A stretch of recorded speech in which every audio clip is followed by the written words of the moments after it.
In this tutorial, I'm going to show you how you can install Composer on your Windows laptop or PC. So for it, you need to open any browser, and in the browser, you need to search for Composer, then press enter. And here you can see getcomposer.org. So you need to click on this. Then here you can see download option. So we need to click on download and it will take us to this page. And here you can see download and run composer setup.exe.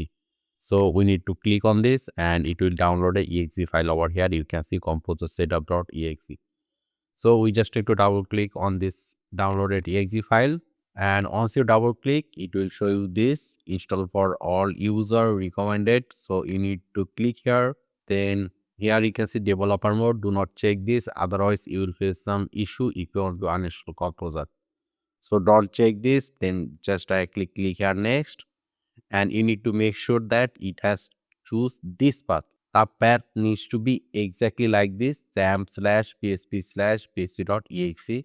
So after that, you need to click here next, then click on next and click on install. So this will install Composer on your system and it's done. So here we're going to click on next and click on finish.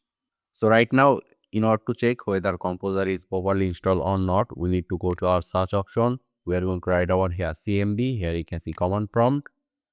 Let's just click this. Let's make it bigger. And if we just say here Composer dash dash version, press enter. Here you can see we are able to see the Composer version. So if you see Composer version, it means Composer is properly installed in your system. So I hope this was useful. Make sure to subscribe and I hope to see you in the future tutorials.